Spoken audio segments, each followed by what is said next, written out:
Ladies and gentlemen, we ask that you please take your seats. Our program is about to resume. Thank you. with this moment. How will we be remembered? Look at the opportunities before us. This election really isn't about the left versus the right. It's about we the people choosing our government and the choice between freedom versus tyranny. Nobody has promises like we have. Why are we allowing this to happen to our children? The only thing that will save our country is if we choose to love our kids more than we hate each other. What is going on here is deeper than politics. It is deeply spiritual. We are being called to rise above the hatred and the fear and the evil. We need to remember above and beyond that we must love our neighbors, that we must treat other people as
This is a battle between light and darkness.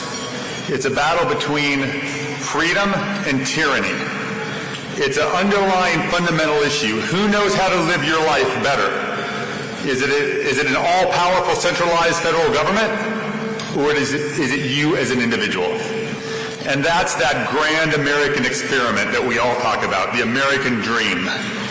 The fact that we believe in liberty and freedom, and that each individual gets to direct the course of their life. And that idea, the vision of our founding fathers, this message coming down throughout our history as a country, the American people answered a fundamental question on November 5th. And that question was, do you choose America or do you want change? And the people of America sent a very clear message. We still believe in the United States of America.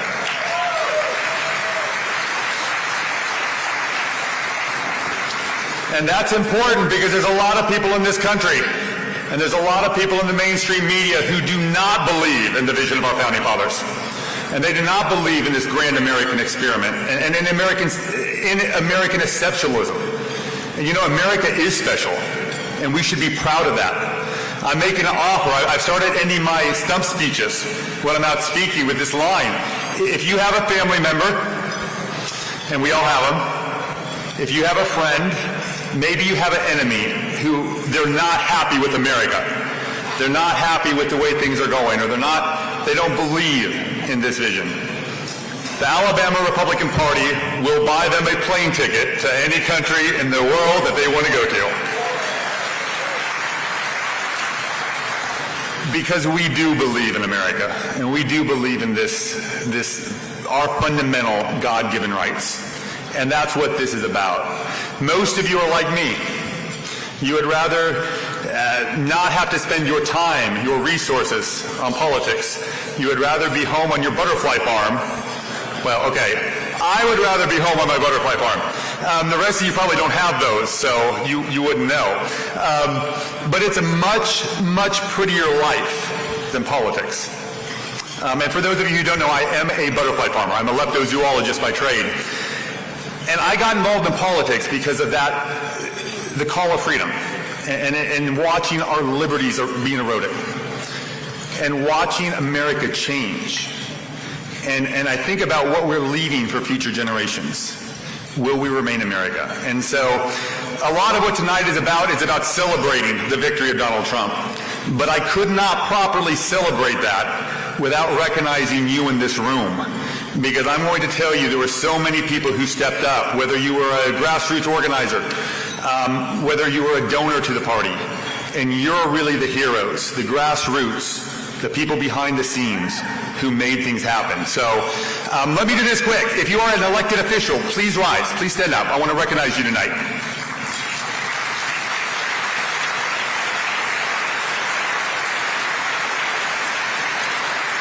So, you know, not all politicians are bad, just most of them. I like to think the ones in this room are not. But I also want to recognize another group of people. If you participated in the party's grassroots efforts, whether that was here in state or over in Georgia or in North Carolina, would you please rise? Thank you. You know, I want to give a quick report because, like I said, it's hard to celebrate a victory without understanding how you got there. And this was a different election cycle. There were many challenges. We were running against really 3 organizations. It wasn't just the Democrat Party. It was also the mainstream media, and it was also big tech.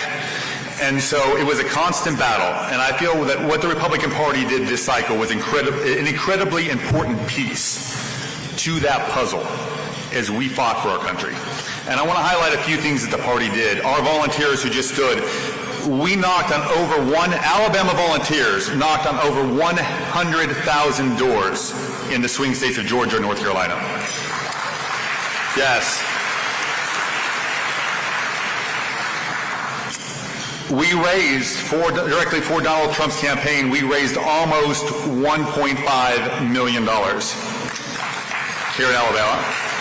And I know I've got a good friend of mine and a co-host for tonight's dinner, Chris Drummond, who gave $1 million himself for the Trump Organization. Thank you, Chris. We appreciate your sacrifice for our country.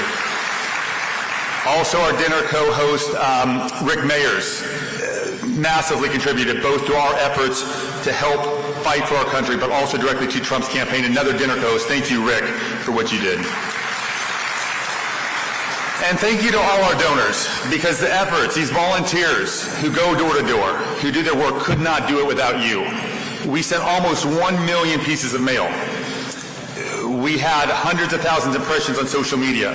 We had thousands, almost hundreds of thousands, almost 1 million phone calls made from Alabama volunteers into swing states. And all those things played a part. And I'm very proud of Alabama for what we did, the small part of what we did in the fight for our country. And so I appreciate every single one of you today and the sacrifice you made to be part of this victory. And the victory And this is what we're seeing played out now over the next few years. And we've already seen it in play since January 20th. It's policy. And I always highlight that the Republican Party is not great because of our name. The Republican Party is great because of the values we stand for. And if we ever seek to stand for good policy, then we become ineffective. I'm a man of faith, and I always put it in biblical terms. We are the salt and we are the light, and it's on us to make sure that we are fighting for the principles and the values that make a difference in people's lives. Because that is what this is about. It's about fundamentally changing policies and helping everyday Alabamians and everyday Americans have a happier, safer, and more successful life. And I think it's incredibly important that we recognize the people who help make that possible. And in fact, I'm going to call a couple guys up to the stage to recognize some of our state lawmakers. Over the last few years, we've accomplished some really good policies statewide. We've cut the grocery tax, constitutional carry for you gun enthusiasts, so many things. Last session, there was so many good policies and so many good bills on education and making sure that our children have a better education, and more importantly, an education free of social engineering, and making sure that we put parents back in the driver's seat when it comes to their children and what their children are learning. We believe that, yes, we believe parents should have that control, not unelected bureaucrats. So, to recognize some of these tremendous legislators who have been an absolute in the dugouts, fighting every day for our rights and freedoms, I want you to make welcome Senate Pro Tem Garland Gudger and House Majority Leader Scott Stodhagen to recognize some of our elected officials who have received the party's Freedom Award this year. Thank you.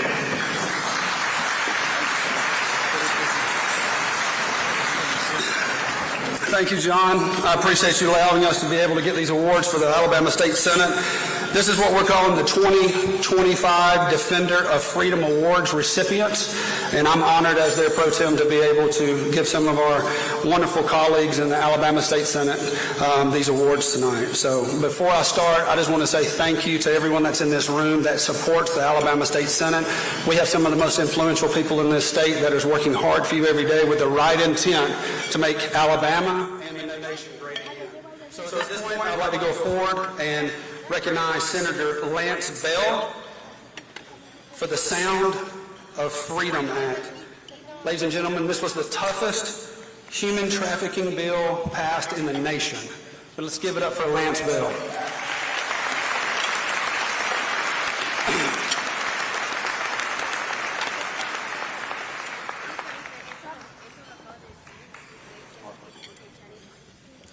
Next, thank you, Lance. Next is Senator Arthur Orr. I believe we all know what this next bill is, which is school choice. And so we're proud of Senator Arthur Orr, but I'm regretfully thinking that he is not with us tonight. And so we will take his award back to the Alabama State Senate to give to him. Next is, yes, please. This next guy I know pretty well. His name's Senator Garland Gudger. That's for the anti-ballot harvesting plan that I did with Jamie Kill. But I want to say thank you for my award, and I'll take a picture with you just in this moment, okay? Next is our friend and colleague out of Montgomery, Senator Will Barfoot. Come on up, sir. This gentleman on his shoulders took care of the DEI and divisive concept ban for the state of Alabama. Let's give it up for Will Barfoot.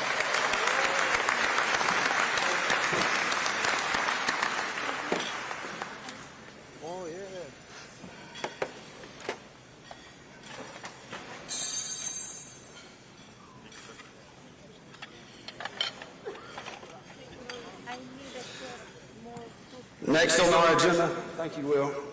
Next on our agenda is Senator April Weaver. As she makes her way to the stage, she put on the weight of the Alabama Child Protection Act, which was for online predators against our children that she passed. Let's give it up for Senator April Weaver.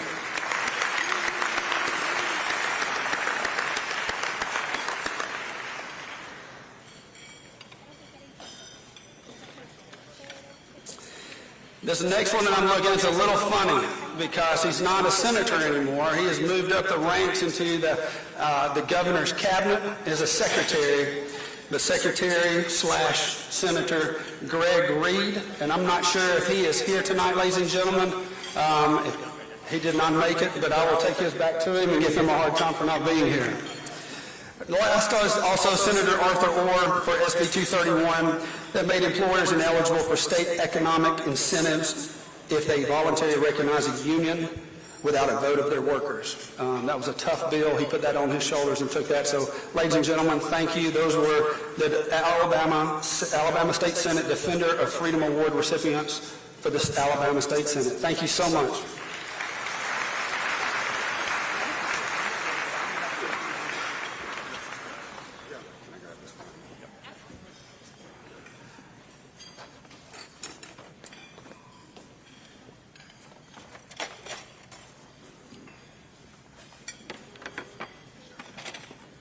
We couldn't let Garland Goodger get out without making him get a picture with me. That's the rules. Now make welcome House Majority Leader Scott Stodhagen to present our House sponsors. Thank you, John. How everybody's doing tonight? Great. We're not the main show. We're going to hurry up, I promise. Proud of our members for this award, and it's my honor to honor them tonight. The first one's going to be Representative Donna Givens. The Sound of Freedom Act, toughest human trafficking bill in the nation.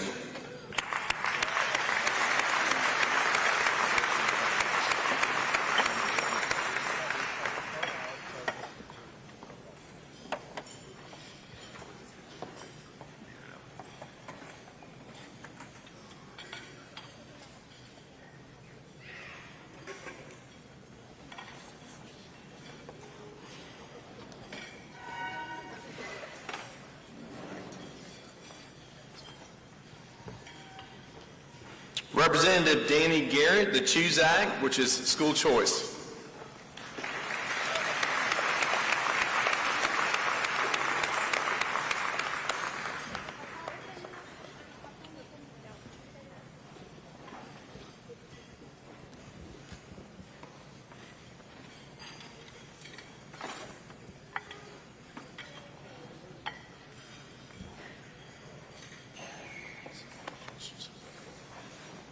Representative Ed Oliver, and I don't believe Representative Oliver's with us tonight, but he was the House sponsor for the DEI Division Concept Band, so let's give him a round of applause from afar.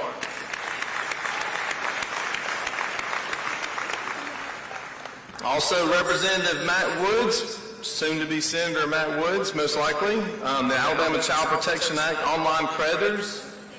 He is getting an award from afar as well, so let's give him a round of applause. Representative Matt Woods again on the Parents' Right to Know Act. Our House needs to start showing up to our awards. Let's give him another round of applause for his work on that too. All right, last but not least, Representative Scott Stodhagen for SB 231.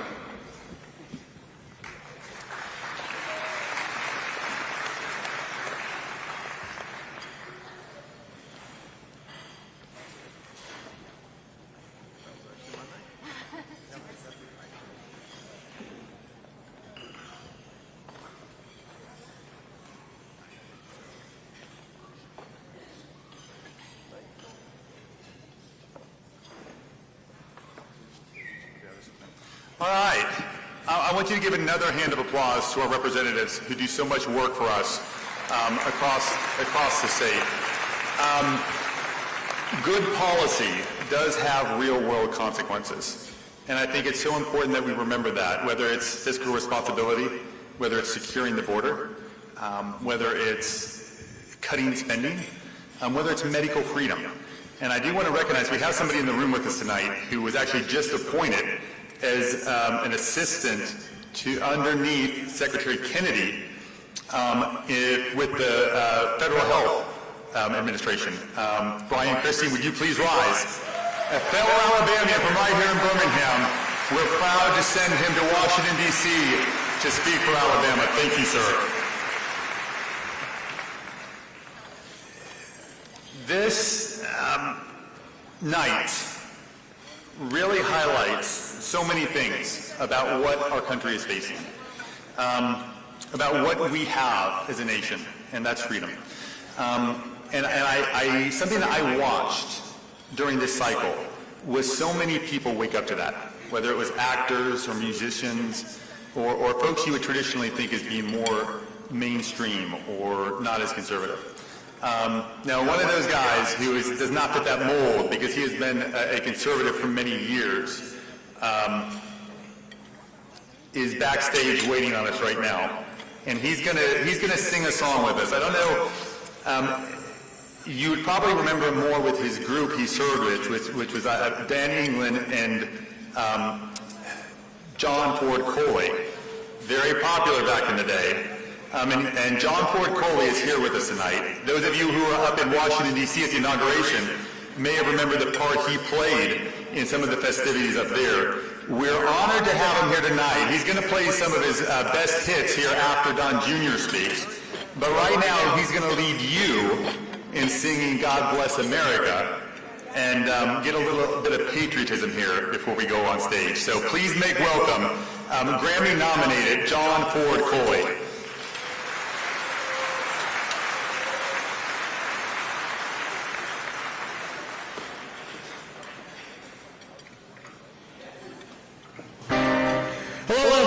How are you tonight? You still got food in your mouths, right? And I'm going to ask you to sing. Okay. No matter how old any of us in this room are, we've all been singing this particular song since we were in grade school. So, I personally think that it sounds much better if we all sing together. You kind of up for a little bit of singing? If anyone starts to choke, don't worry, we'll take care of you. This song is called America the Beautiful, and I'd like to play it for this great country of ours.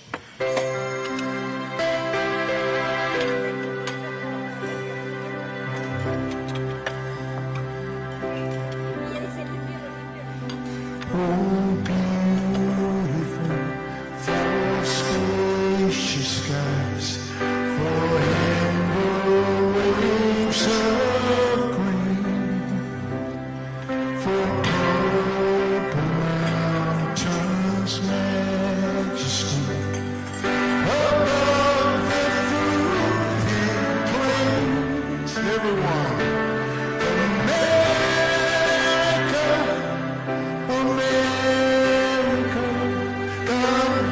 His grace on thee, and crown my good with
While we're here, I also have another special person I want to recognize. Candace Brown, if you would please rise. I don't know how many of you were following in the news recently when a Democrat judge, I like to point out that it was a Democrat judge, she was breastfeeding her baby, and it was called the jury duty. And the Democrat judge would not give her an absence for her jury duty, even though she offered to come back and serve at a later date. And I'm very proud because Alabama stood up behind her. And good government listens to its constituents. They listen to the people of their state. And I want to recognize every one of our Supreme Court justices in this room. If you would please rise. I want to thank you for administratively taking care of this for all mothers across the state of Alabama and making sure. Brad Mindenheim spearheaded it, thank you. And our Supreme Court and our elected officials made sure that mothers had a redress of grievance and that we put families first. And that's what good government does. We put people first, and we put America first, and we put Alabama first. And that's what this movement is all about, making sure that we represent the people of our state, we represent the people of our country. So thank you, God bless you, and thank you for being here tonight.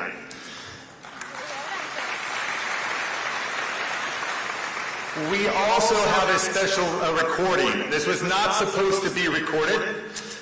This was actually supposed to be live. Senator Tommy Tuberville wanted to be here tonight, as well as Senator Britt, but voting schedules in Washington, D.C. did not allow that to happen. In fact, we literally had a plane, if they needed it, ready to bring them back if the schedule would have allowed. It did not. They could not be there tonight, but Senator Tuberville wanted to record a message. And so, coming on screen now from Washington, D.C., not live, but as close as you can do to it from just a few hours ago, Senator Tommy Tuberville. Hey everybody, Coach Tuberville here. You know, I'm so sorry I can't be there in person with you tonight. I'm envious.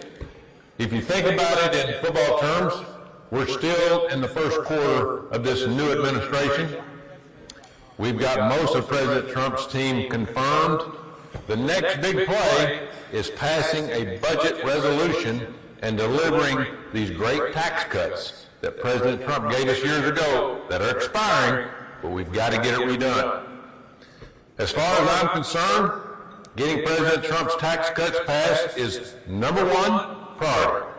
And it should have been done 6 weeks ago, to be honest with you, but that's how the swamp works. So, we're voting today. We're voting tomorrow. We're voting all weekend to get this done. Now, you would think Republicans are all working together to help President Trump and the 77 million people that voted for him undo all this damage that the Biden radical Democrats did to us over the past 4 years. No, that's not happening. The Rhino Republicans and the leftist Democrats teamed up again to try to block President Trump's agenda. You know, last night, several Republicans voted with Democrats to try to block President Trump's tariffs. You heard that right. A few Rhino Republican senators think they know better than the 77 million Americans who voted for the 47th President of the United States, Donald J. Trump, and his agenda. You know, that's a total joke. As you all know, yesterday was Liberation Day. President Trump's tariffs are here, and the Democrats and the Rhinos are panicking. Deep state. President Trump delivered a historically strong economy during his first term, and he's going to do it again. President Trump used tariffs during the first term, and even the corporate media was forced to admit that they worked. In 2019, even the fake news CNN wrote in a headline, "Tariffs prompt U.S. Steel to restart work on an Alabama mill." Another 2019 headline from the Minnesota Star Tribune, which is not a conservative paper whatsoever, by the way, says Iron Range jobs and exports bounce back with the help of Trump's tariffs. Heaven forbid. So, the media can spare us their fake meltdown. President Trump knows exactly what he's doing. It's past time we level the playing field and tell the rest of the world to get off their ass and start paying their fair share. We're sick of it. I was particularly happy to see President Trump impose 46% tariffs on Vietnam and 26% tariffs on India. Both Vietnam and India have been ripping off Alabama farmers by dumping foreign catfish and shrimp into our domestic markets. By imposing these tariffs, President Trump has given Alabama producers and farmers a big boost. President Trump's message is simple. Buy American and hire American, or pay a big, big price. But, as I mentioned earlier, tariffs are just one part of the equation. We're also working to pass historic tax cuts to deliver relief for the American people. President Trump ran on popular policies like no tax on tips and no tax on Social Security, and we're working to get these signed into law very soon. We're also working to rein in the ridiculous spending. We're nearly $37 trillion in debt and are spending $2 trillion more each year than we bring in. We're dead broke, folks. I've told you this time and time again. We're dead broke, and we have nothing really to show for it. Thanks to the Department of Government Efficiency, better known as DOGE, we have identified $140 billion in waste, fraud, and abuse in the federal government. We have a long way to go, but it's a good start. I've become good friends with Elon Musk. He is exactly what this country has been praying for, and we should all be thanking him for it. And some of these things that the DOGE team has found are truly mind-blowing. $22 billion from Health and Human Services to provide free housing and cars for illegal aliens. $45 million for diversity, equity, and inclusion, scholarships in Burma, whatever that is. $4 million for an environmental museum that President Biden built here in Washington, D.C., that after they built it, the cost to the taxpayers is $600,000 per year just for operating costs. Why do we need this? I think taxpayers, we could find a better way to spend their money. We can survive without this building.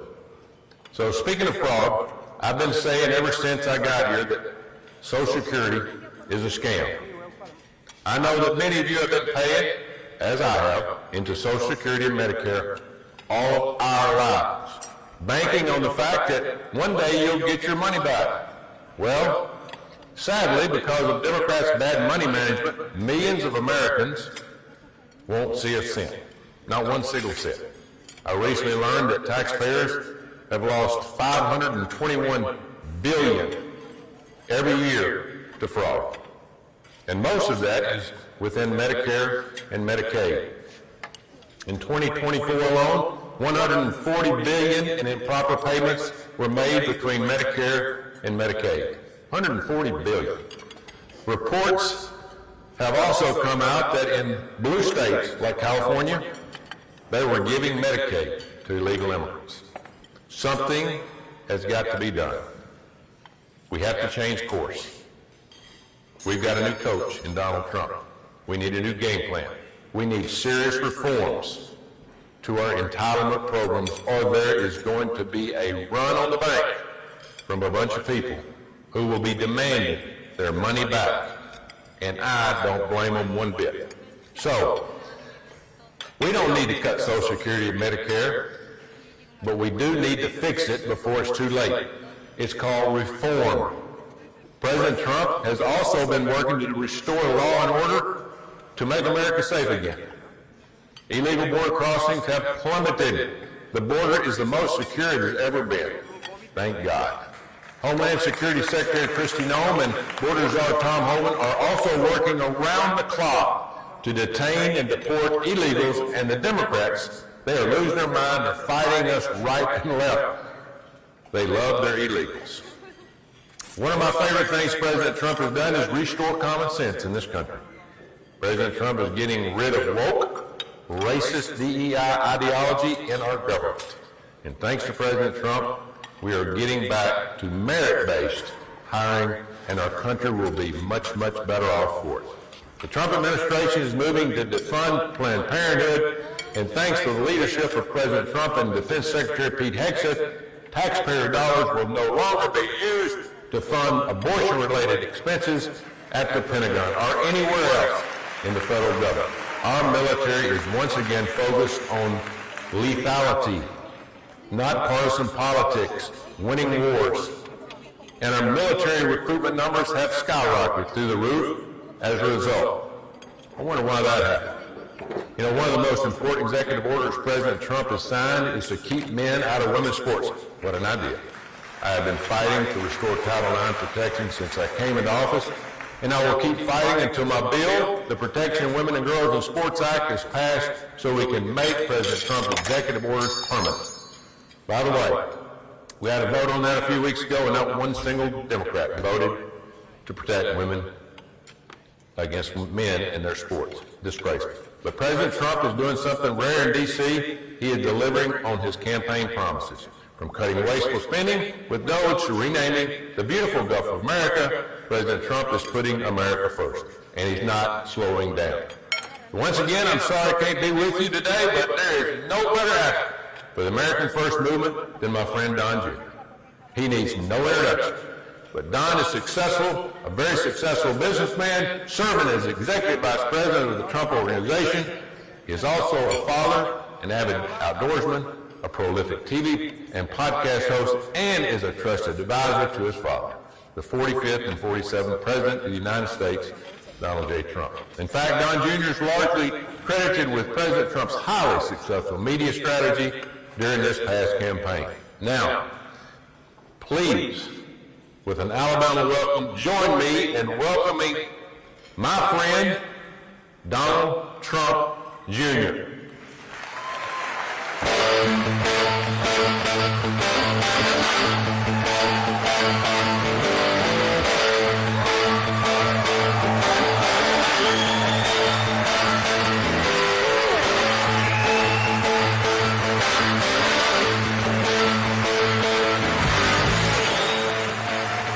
What's happening in Alabama? I wasn't sure. Normally, I don't know if I want to follow Tommy Tuberville, even as a Trump in Alabama. That can get me into some trouble, but I want to thank him, and I'm actually very glad he's not here because that could be the vote to get so many of the things that we need. So it's nice to see our politicians actually, doing the things that are going to be getting the stuff we need done. Too often that doesn't happen. People always ask me, how come you're never really on the campaign trail with your dad? You're never in the picture. I'm like, because I'm where he can't be. Like, one Trump in a room is plenty. If you had two, it actually, you can overload on the Trump. So I want to thank Tommy. I want to thank Katie Britt for being in Washington, D.C. right now. I know this is a major event for Alabama. I want to thank all of you guys for being here in attendance today. I want to thank the protesters outside because if they don't show up, even if they're paid, if they don't show up, I feel like I'm losing my touch. I feel like I don't quite have it. I'm going to have to get back on Twitter later on, send off some mean tweets just so they show up to the next event, so I'd like to thank them. I'm not sure exactly what they're protesting. I think they're upset that we are no longer, as a government, going to send $10 million to Mozambique for circumcision procedures. What was it, $20 million to Guatemala for trans Elmo. Sesame Street in Iraq for another $20-25 million, whatever that was. They're upset about those things. So, just so we're clear, if you're upset about cutting waste, fraud, and abuse, especially when they delineate the waste, fraud, and abuse, you're probably in on it, folks. So what we have now is just an incredible opportunity. I really couldn't be more excited about it. What was an amazing campaign, something that felt so good on the ground. But the reality is, I also want to thank Joe Biden. Because the last 4 years, was the wake-up call that America actually needed. When you think of where we are today, when you think of the cabinet that we have today, that could have all been gone. All the Democrats had to do in 2020 was not cheat, not lie, not steal. No, you would have had 4 more years of Trump, and then Pence would have been a presumptive nominee, probably would have lost, and that was it. You would have had the 2020 to 2024 Trump presidency would have been, again, a lot of the same cabinet, people that were sort of the self-appointed president, the people who were just going to kick the can down the road, wait Trump out, not really do what they were told. Because when we got in 16, we didn't really know. We didn't have, sort of the Rolodex of people who you could actually trust. Well, they have an R next to their name. They must be good, right? Wrong. Found that out the hard way. Mitt Romney. Listen, I can list a long list of Republicans that, with Republicans like that, who needs Democrats? I mean, it's, they're basically the same thing. So we found that out, and in those 4 years, we found out who the people that were there that were going to be strong, smart, loyal, and just so we're clear, in Washington, D.C., those concentric circles of strong, smart, loyal, like little itty-bitty. Just a little bit, right? They don't overlap. I mean, smart and loyal don't overlap much in Washington, D.C. either. So you add in, strong and willing to fight, it's a very small group of people, but we figured out who those people are. And that was ultimately, I think, the downfall of the Democrat Party. All they had to do was shut up, but they couldn't help themselves. And now look at them. They're collapsing. Their number one issue is making sure that women play in men's sports. That hasn't worked out too well, usually for the women, but even suburban housewives who haven't traditionally been that conservative or Republican or have based their entire identity on virtue signaling at Starbucks started saying, this is a little bit ridiculous. As the father of girls, one who's a great athlete, another who's probably going to be a really good athlete, but she's 10, so who the heck really knows? I've seen it, and it's just absurd. But these are the hills that they're dying on right now. So I am all for it. So in those 4 years, we learned so much. We figured out who those people are, and what we actually got, for the first time, perhaps, in history, is now a bench. This is something Tommy could speak about. A bench of actual players. Because think about it. In 2020, if it wasn't Trump, who was going to be the Republican that could, take the America First mantle, who could run with it for the future? It wasn't going to be Pence, right? No one. But in these 4 years since then, we found fighters. We got people who would get out there, whether it's obviously J.D. Vance.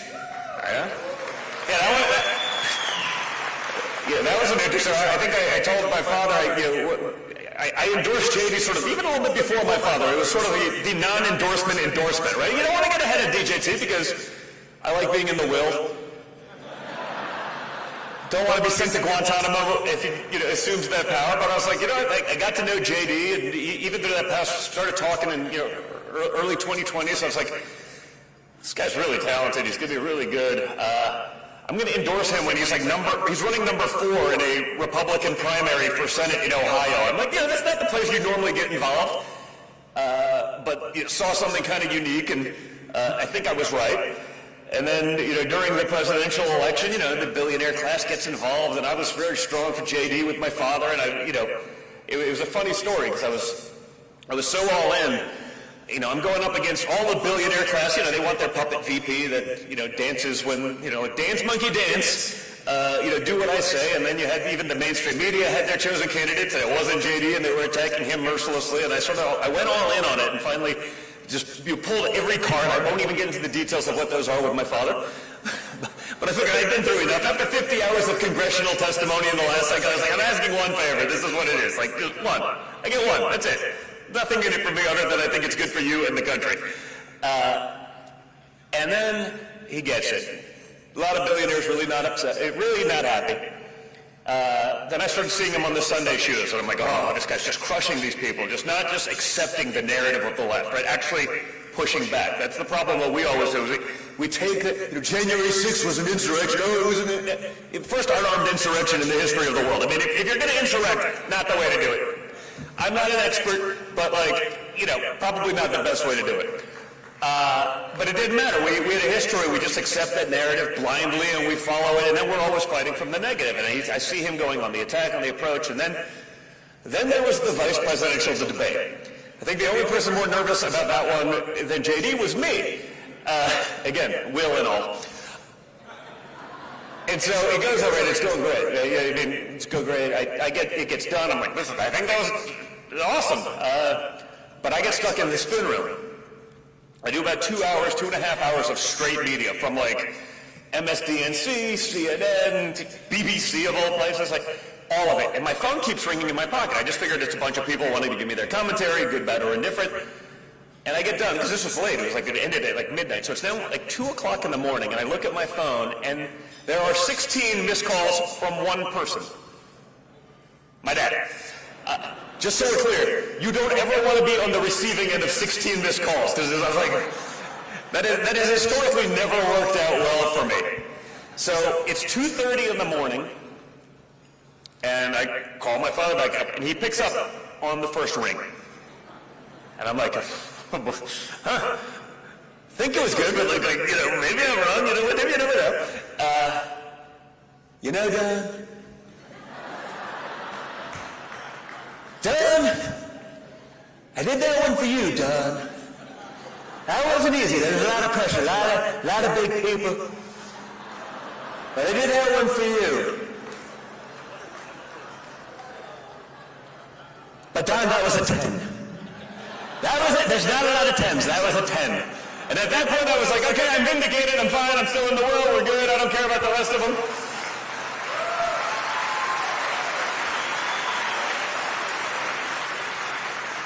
But not just the JD. Vivek, Byron Donalds. There's a whole group of young stars that went against the grain, even went against the establishment in the Republican Party, which frankly needed to be changed. They wanted to do things a certain way, but they no longer represented the people that they were supposed to be representing. I found it amazing. I'd go listen to these guys. I'd be in their home district. They're like, will you do a fundraiser? I'm like, yeah, we still got to win. Generally, well, not always, but generally even the weak Republican is going to be better than the Democrat. And I'd go in and I'm like, wow, they're saying fire. It's a group of 7 people, but it's fire. But then they go back to D.C. It's not the same. And I figured it out. It's they sort of fold. I realized that everyone thinks, it's got to be hard to be in D.C. as a Republican. And the answer is it's actually not. It's only hard to be a Republican in D.C. if you actually have conviction. You could be 75, 80, maybe even 90% Republican as long as you fold to the Democrats each and every time on the things that matter to them. They leave you alone. The Washington Post isn't doing the hit piece. You get invited to the cool person holiday party. I don't say that because that's not my vernacular. I'm just using theirs because they would never call it a Christmas party. Am I wrong? No. So, it's an easy existence. And so it was great to see this group of guys come up. They saw the ridiculousness of the last few years. They saw the lawfare. But more importantly, the American people saw it. The pendulum overcorrected so much. The lunacy of the Democrat Party, of their policies, of the failures. We went from a time of peace to a time of war. We went from a time of prosperity to a time of poverty. And it happened like that. Almost overnight. You wouldn't think it. Honestly, I wouldn't have thought it was possible. I got to the point where I was watching Joe Biden, I'm like, you bring up sort of the proverbial Manchurian candidate, and I used to ask, I'd bring people so if you somehow got access to the U.S. government, you were a foreign enemy, and you could destroy us from within, what would you do differently than today's Democrat Party? And the answer is nothing. Nothing. But it took that insanity. It took probably millions of people dead in Ukraine and Russia. It took insanity in the Middle East. It took ridiculous trade practice. It took the hundreds of thousands of Americans that are killed by fentanyl because of an open border. It wasn't just an open border. It was a welcome mat. And again, when they run the ads, what if we deported the next rocket scientist? I'm like, I don't know. You let in 13,000 murderers, 16,000 rapists, 600,000 criminals, Joe Biden's ICE, not Trump's, Joe Biden's ICE, those are the numbers they told us. They knew they were murderers in their home countries, and they let them in anyway. They knew there were 16,000 rapists. Think about it. I think there's like 4,000 counties in America. You take 16,000, you put 4 rapists into every county in America. What do you think happens to America? You put, what, 3.6 murderers in every county. Why? Because they'll be reliable Democrat voters? I don't even want to do the math on 600,000 criminals. And you saw it. Now, if they beat up a cop in New York City, they were like, oh, if I did that, I'd be in jail. America started seeing it. There was no way for the Democrats to cover the lunacy, and Trump was that natural cure. But because of that, you got Trump, but now you actually have a chance to have a cabinet, the cabinet that he always deserved, that we didn't know enough about at the time, that we were spoon-fed by the establishment, who, were part of that process to help get us elected. But now we can do something incredible. So when I look at what's going on, when I see what they're able to do with Doge, I mean, think about what they're finding. I mean, I'm not naive to this stuff. I figured it was a lot. Then you go through one agency that's billions of dollars. You know what I want? I'll call Tommy. What I want them to do is have the Democrats go through each of the line items as they're complaining and screaming and ranting and raving about cutting waste, fraud, and abuse. Go through each of the line items of some of the insanity that we've all seen and justify it. Get it on the record so that the American people see it. Because I think, honestly, the greatest thing that can come from Doge is not even the money that they could save. It's the transparency that it creates, that Americans now finally understand exactly where their money is going.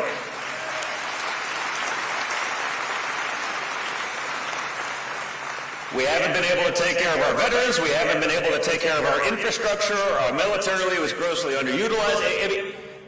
Everything. It wasn't like we were thriving across the board on all of these things, and yet we still had billions upon billions. Think about it. I'll find $1 trillion easily. They have people on Social Security that are 326 years old. I want to get on that best program because these longevity gurus that I see on Instagram all the time, they're full of crap compared to that guy. He's 325. I want that guy's advice. But perhaps the bigger awakening, and perhaps the blessing for some of the guys that I was talking about, these new guys in the young Republican Party now, is that there's no more excuses, because there's plenty of Republicans that have been there for a very long period of time that probably knew about a lot of these things and never bothered to even ask. And that's the real opportunity.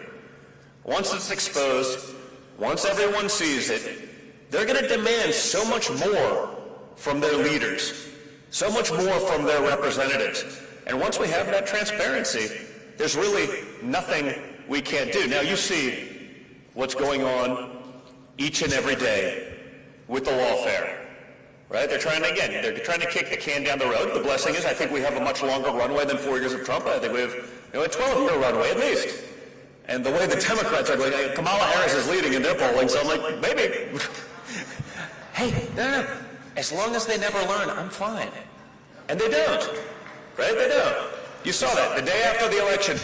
Who cares if you can't afford your grocery prices? Who cares if you can't feed your family? There are 3-year-olds that need gender-affirming care without parental consent. I'm like, please tell me this is real. I think I'm being punked, but in a good way. But no, they legitimately don't. You know I'm right?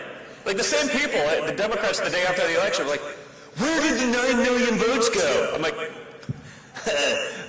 let me let you in a little secret that I've known since 2020. They were never real. And you see them, you're watching the put, they're like, no, we got, you know what I'm talking about, right? We got 73 million in this election cycle, and 72.5, and 74, and 73.5, and 82, and then we're back down to 73.5. Where'd they go? Maybe they weren't real to begin with. Maybe you should have listened to me. Like all good conspiracy theories, they all turn out to be true in the end. It's just a question of how long it takes to get there. So, yeah, as I said, all they had to do was nothing, and you'd probably have President Kamala Harris right now, which would be can you think of that? honestly, as someone who talks crap online, like partially for a living at this point, I almost, there's a part of me that in a parallel universe, I don't want it to happen because I got kids and you got kids and that would be really bad, but like, I sort of want to see it. Like, I miss the word salad. We must have democracy, for without democracies, there's no democracy. And without democracy and democracy for democracy itself, I'm like, it can't be real. This is the best they got. Like, it's wild, and yet they've been able to get away with that. You know, the shady funding, you've seen the crackdown on USAID and the kickbacks and all the stuff going on with ACT-Blue. Just so we're clear. The fact that they found these billions at USAID and canceled all these things, and therefore the NGOs that are probably funding ACT-Blue, and then simultaneously a week later, the top 7 people at ACT-Blue resign all on the same day, that, folks, is not a coincidence, right? This is the stuff we always wonder, like, how is it that they're outspending us 5 to 1, 10 to 1 in every election across the country? I mean, I know they got a bunch of sociopath billionaires, but like, it can't make up for it. Now we probably know.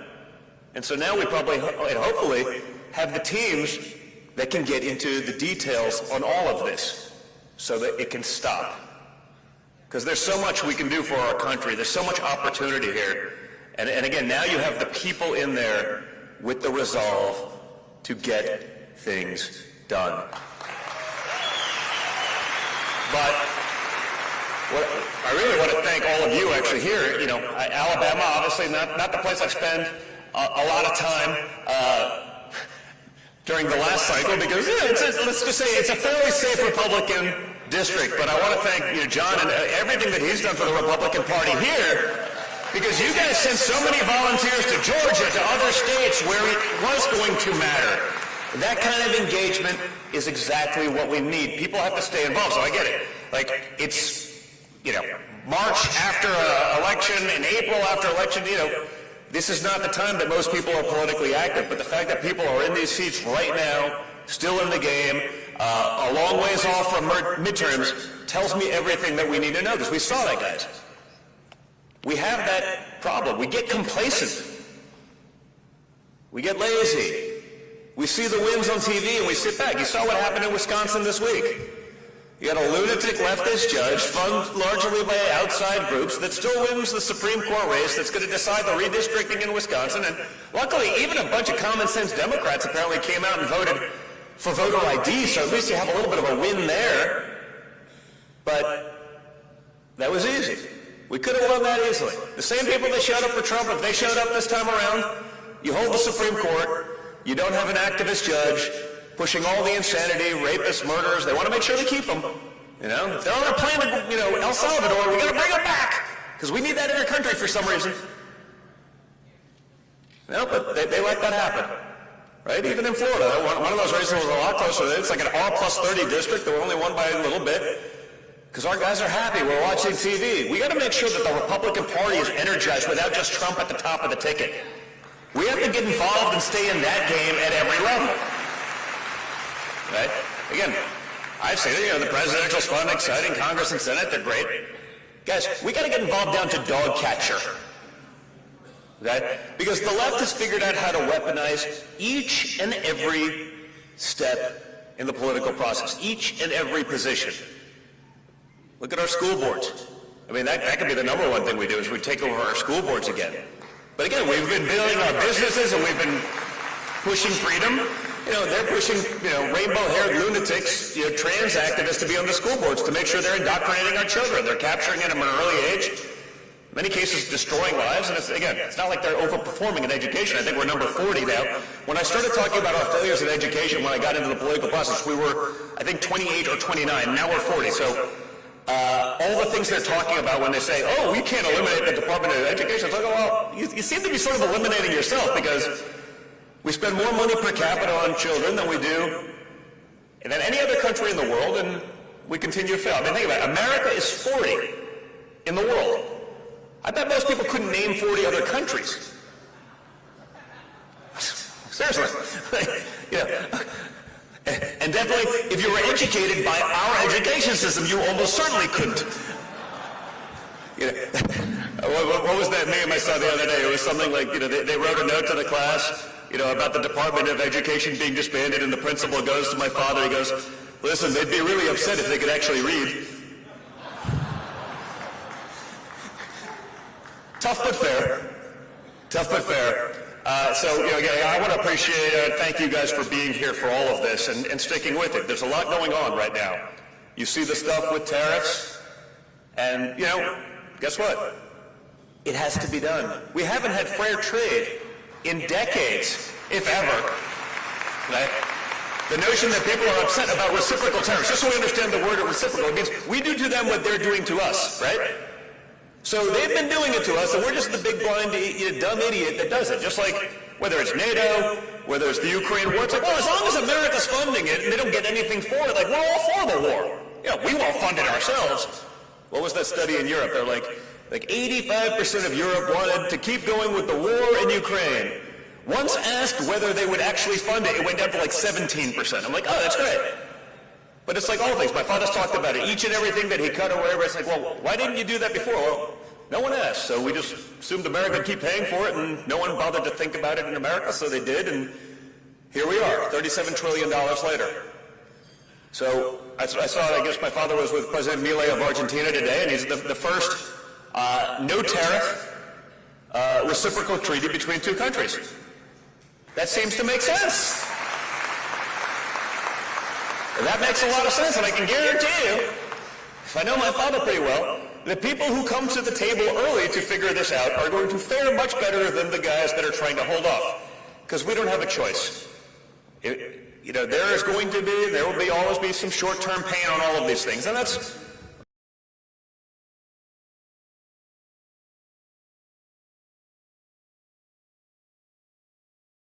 got to get elected every 3 weeks, and so they make decisions that are terrible for the country to get elected in 2 weeks. Then they get it, and then they do it again every 2 years, whatever it may be. But no one ever addresses the big elephant in the room. So perhaps the luxury of Trump is now, he's in his second term, he doesn't care. He can do the things that are actually right for the American people, for the American worker, for the American manufacturer. And guess what? It may take more than a couple of days. But you see that with everything, right? You see the stock market goes down, and 3 days later it's back to normal, and they make the big deal of it. They did it. Remember egg prices? It was like 12:01. My father had just been sworn in on Inauguration Day. Egg prices aren't down yet. Well, now they're down like 40%, whatever it is. It's like, these things. Some of these things take time. But we live in an instant gratification society, and our political system rewards sort of the instant payouts, and we saw that with Joe Biden handing out billions upon billions of dollars in the last few weeks prior to the election to try to artificially stimulate the economy. I mean, that's been the decision-making process across the government, and probably Republicans as well. And that's why we're going to get to the point where our interest is more than our GDP. It doesn't work. So what you have right now is you have the perfect guy to actually do these things, and then the people who are smart and who get it and get to the table and do what's right, both for their country and ours, I think they'll be the winners. The people who wait and try to play those games are probably going to ultimately lose, but I think that's going to be great for the American worker. So I'm just excited to finally see the common sense become common again. The fact that there's resistance to this tells us everything that we need to know. But watching what's going on there, Tommy addressed it, in his speech, banning men and women's sports. It's hard to believe, right? This is like, it's hard to believe that became the hill to die on. I know I addressed it earlier, but, I think the Daily Wire, one of those guys wrote an article, like, Don Jr. was like one of the early guys on this, because I had girls, they're athletes or whatever, and in like 2017, I started seeing these stories about the trans women in sports. And 2017, and I comment on Twitter. Now, that's Twitter 1.0, not even Elon Twitter, where it's at least a fair playing field. This was like, the Bolsheviks Twitter. And I started commenting on it, pretty aggressively back then. I was one of the first guys sort of with a public persona to hit this thing. And even back then, when it was like 90% leftist, I'd see the comments, and they're like, oh, I hate Don Jr. with a passion. That guy sucks, but I agree with him on this. And so I'm like, watching. I'm like, wait a minute. 90% leftist Twitter actually agrees on this issue? And yet, it still became one of those things that it was like, I don't know where the trans mafia or whatever it was, whatever power they got, it was amazing, but it was never real. Real people understood that it was nonsense. So I don't know whether it was Hollywood or whatever. You watch some of those Hollywood people like, my 3 kids are trans and my best friend's kids all trans. I'm like, I don't know, man. I think that's you. Well, there's a reason, like, statistically speaking, it only happens in Hollywood and, like, maybe New York City and stuff like that. Like, so I was in Tanzania last summer with my son. We were doing a father-son hunting trip. And we were out there and having a great time.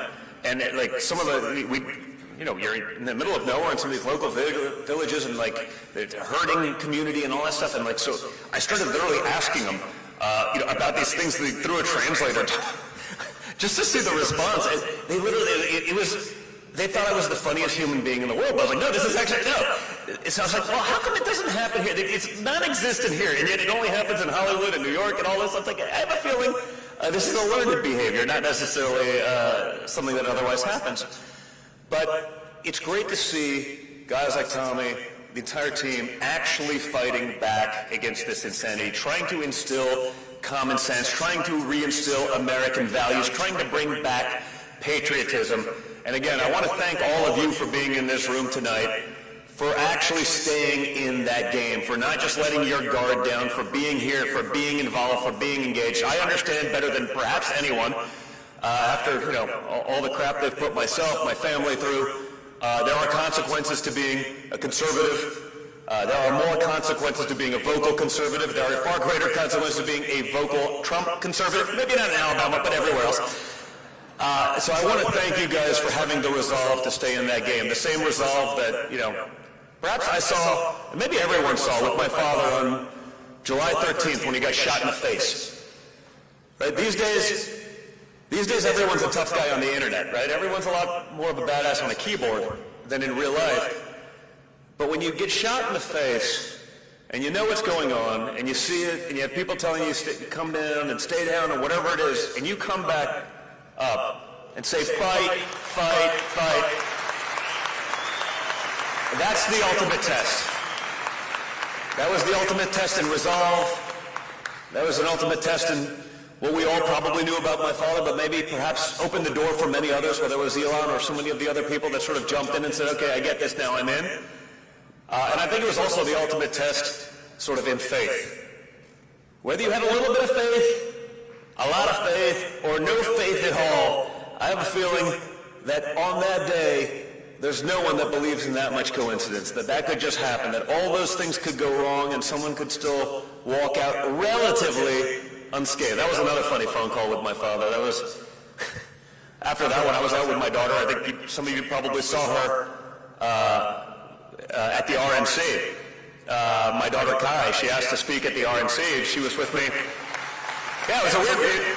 She was out with me because we were fishing, and I'll tell the full story, I guess. We were out fishing. It was very unusual, actually. She's a golfer, and so she called me that day to go fishing, which is like a once-in-a-year phone call that you get from a 17-year-old. It's like, wait, you actually want to hang out with me, and it's not just for my credit card? This is shocking. What's going on here? Who are you, and what have you done with my daughter? And so we go out, we're fishing, we're a little bit offshore, probably 13 miles offshore, whatever it was, and I just get a call. Don, your father's been shot. I'm like, okay, and? Like, there's some calls you get, they're good and bad. If you get a call that you're shot, there's only degrees of bad. And so I didn't know, and we don't really know anything. I'm trying to call, I can't get a hold of anything. I guess the only thing they got done that night that was right was they shut down the communications. So I'm flying in, and it took 90 minutes to actually have any news of what actually happened. And so we got in, I got the boat docked, and by that time the rest of my family's all at my house, and we're there in 90 minutes. We finally get through. My father calls, it's like, hey, we're okay, and it's really just heavy, somber moment. Obviously, sort of a miracle by that I'd seen sort of him coming back to fine, and I just said, that was the most badass thing I've ever seen. And I don't like to give compliments to other members of my family because it gets to their head. It's like that, and we're talking a little bit. It's just still heavy conversation. I'm the guy that's always inappropriate. We have to break the ice a little bit. Okay, Dad, seriously, most important question. How's the hair? That guy, I'm sorry. You know, Dad, the hair's fine. A little bloody, lots of blood, but the hair's fine. And that was sort of that was the relief factor that we all kind of needed. You know, obviously then sort of the adrenaline all kicked in. You sit down on the couch like an hour later, and it's like, you know, you pass out for the rest of the night. So that was pretty wild. But I remember, you know, the next morning, I got a call from my daughter Kai. You know, and she's really close with my dad because she's a great golfer and she plays all, you know, so they're like golfing. But I think she spent more time with my dad than I ever have in my life, and she's 17. Because of golf, and I'm like the black sheep of the family, because as my father likes to say, I like to kill things and not play golf. That's what I do. I'm an outdoorsman. Oftentimes I release them. It's harder to do that when you're hunting.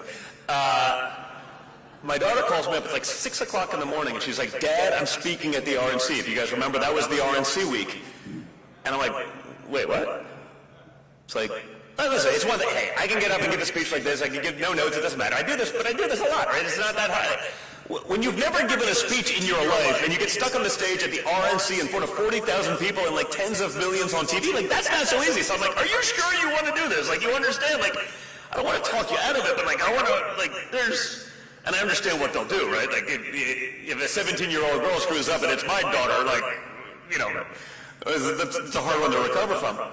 So I was like, okay, let me call you back. It's like, you know, she was very insistent. So I was like, let me see if I can bump some governor, Kyle. Like, you know, this schedule's been baked. It's that week.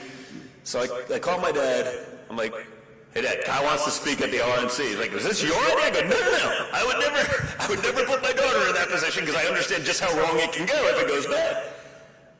And he calls, he's thinking about it. He's like, man, that's a rough one. That's hard. I thought about it another minute. He goes, you know what? That kid's a winner. Let her do it. And so she got up and just, as an impassioned kid, I knew it was a success when The View started killing her the next day. You know, The View, you know, they're bitching about the patriarchy or whatever it is normally, but like, they're going to attack a 17-year-old girl for loving her grandfather. I was like, these people are sick, but that shouldn't surprise us. The Democrats in Congress couldn't stand for a kid with cancer at the State of the Union either, so we understand that this is a morally broken and corrupt party. But, you know, that whole thing was, ended up just being a really special thing for me, because the most nervous I've ever been on a stage was actually standing 5 feet behind my 17-year-old daughter delivering this speech. It was like, that was hard. I actually made it hard to give my speech because I was all too distracted, but it was amazing. It was great to see so many people then after that. It's amazing. When I go out with her, people remember that one more than anything. I would go, what about me? I mean, still at Trump. What about my speech? They're like, your speech was fine, but she was better. I was like, okay. So it was great to see, but it was actually great to see so many of the young people actually get involved, and that's what really turned around in this election. Young people finally get it. They finally get that if you're Republican, you're actually the counter-establishment.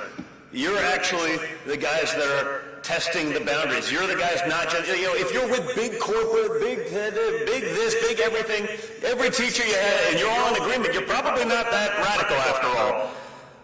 And so we found that we're actually now the party of free thinkers, the party of free speech, the party of freedom, and that's all gone. And so we had the highest performance with the youth vote in history, and it's where we made our most gains, along with so many of the incredible minority groups out there. People finally get it. So it was a rough 4 years.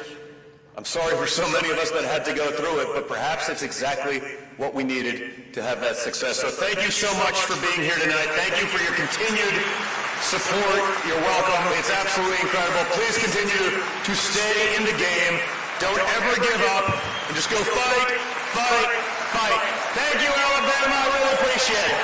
Have a great night, guys.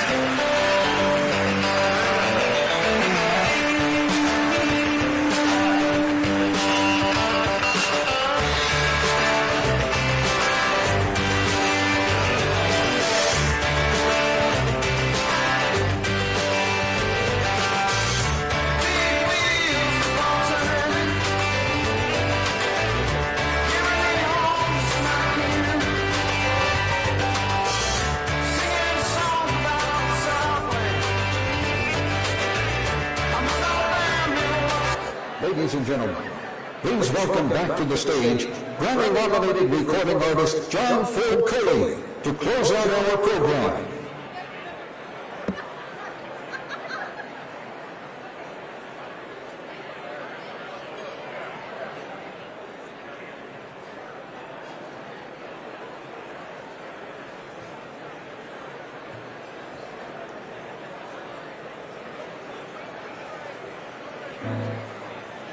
Wasn't that spectacular? Gonna play some songs that you might recall. If you want to, sing along.